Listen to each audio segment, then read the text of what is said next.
And now we're going to talk about how to hold the pick and an exercise. We're going to actually get you playing the guitar here. You've probably been waiting for that. So start off holding the pick this way between your thumb and the tip of your index finger, and keep the other fingers out of the way. Don't tuck them under. This really creates a bad wrist motion that will limit you to what kinds of things you can play. When you hold the pick this way, you're open to the most amount of different techniques and styles.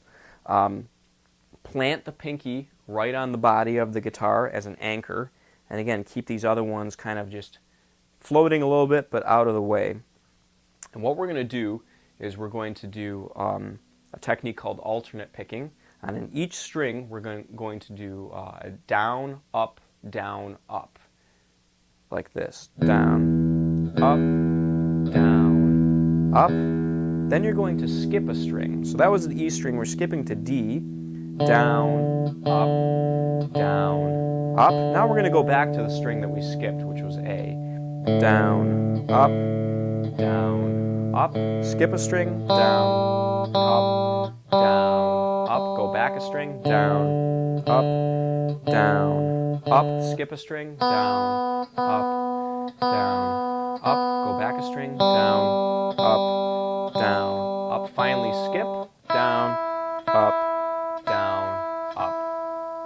So you've made it all the way from the low E string to the high E string. Now we're going to do that one more time, and we're going to do that with the aid of a metronome, which keeps beat for you, and I highly recommend that every student get a metronome to practice with. It really helps your timing quite a bit. The rhythm that we were just doing was called quarter notes. So let me set my metronome here. Each one of those clicks is a quarter note. So when you're playing in 4/4 time, and you're playing quarter notes exclusively, like we're doing in this exercise, it's very easy because every note you play will line up with that click. Okay? So we're going to do this exercise one more time, but we're going to do it perfectly in time with the metronome. And I will count us in so we can start together. So 1, 2, 3, 4, down, up, and skip. 1, 2, 3, 4. Go back a string. 1, 2, 3, 4, and skip. 1, 2, 3, 4. Go back a string. 1, 2, 3, 4, and skip. Down, up, go back a string. 1, 2, 3, 4, and skip.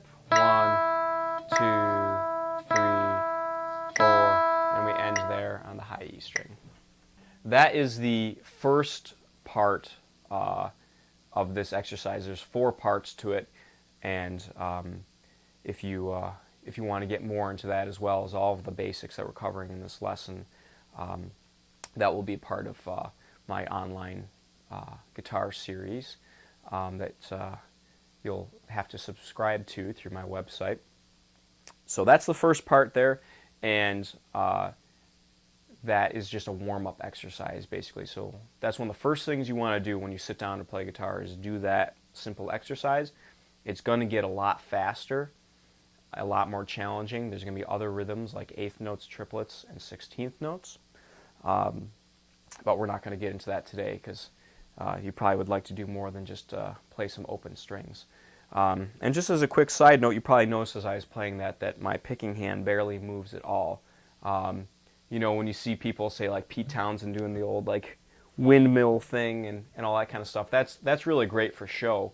And that's fun for when you're playing in a band and you're really rocking out. But it's not actually necessary. And if you're sitting on your bed at home practicing, you're going to wear yourself out pretty quickly doing that kind of stuff. You can play very fast with minimal movement. And in fact, the truth is that you can play faster the less you move. You'll probably notice when those guys are doing that kind of stuff, they're actually not playing anything very fast. So anyone who is playing very fast, is actually not moving very much. So keep that in mind.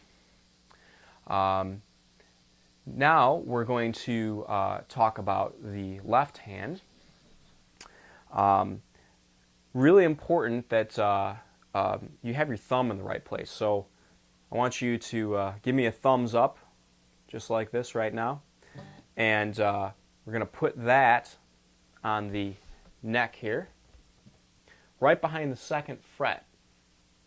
And you don't want that to be, coming up over like this, over the neck. You don't want it to be like over here. Okay? If you turn your thumb like this, it's not thumbs up. You're hitchhiking. Okay? So we don't want that. You want to keep it straight up and down, especially depending on how long or not long your fingers are. You may need to keep that a little bit lower on the neck. I tend to need to keep mine around here if I'm playing something that stretches my hand. It's still straight up and down, even though it's a little bit lower on the neck, so keep that in mind. And with that in mind, I'm going to teach you the notes on the low E string. There are 3 notes, E, F, and G. You're going to need to use the very tips of your fingers as you play these notes, with the exception, of course, of the note E, because there are no fingers to play that note. The reason this string is called the E string is because it is already tuned to the pitch E. And the only thing you need to do to play the note E is to pluck that string open. Okay? It's still important that you keep your hand, see how my hand is in what we call the first position of the guitar here. Just because I'm playing an open string doesn't mean that I go like this, or I've got my hand over here. That doesn't make any sense, because all the notes that we need to play right now are in this area of the guitar. And you're not going to be on an open string for very long, so your hand should be ready for the next note. Okay, so E is open. Now, to play the note F, you're going to take finger number 1, right? We've got 1, 2, 3, 4. We don't count the thumb. If you've played piano before, you're going to have to retrain yourself. The thumb doesn't count as any number. Finger number 1 is your index finger. Finger number 1 with the very tip is going to go on fret number 1. And whenever you're playing notes in the first position, which is basically the open string through to 3rd or 4th fret, you will always use the number finger of the number fret you're playing on. Okay? As long as you're playing single notes. When we get into playing chords, that may change. Okay, so take finger 1 and get snug up against the fret without actually getting on top of it or crossing it. Fret 1 is basically between the nut and the actual fret itself. As far as your finger is concerned, it's not really going to touch the actual fret. So it's this space in here is fret 1. And you're going to get a better pitch and overall sound if you get snug up against the metal bar there. As you go back further this way, you can tend to lose the pitch a little bit, even though it's a fretted instrument. Okay, so right here, tip of the finger, finger 1, pressing down nice and firm. Try not to hurt yourself, but you do need to press down nice and firm to make that ring out. It shouldn't be like that or like that. It should be like that. Okay? If you have what's called high action on your guitar, which is how high the strings are off of the fretboard, it's going to be harder to press down the notes. So you might have to use more firmness. A good electric guitar will be fairly easy to press down with. Most acoustic guitars are going to be a little bit harder. There's always exceptions to the rule.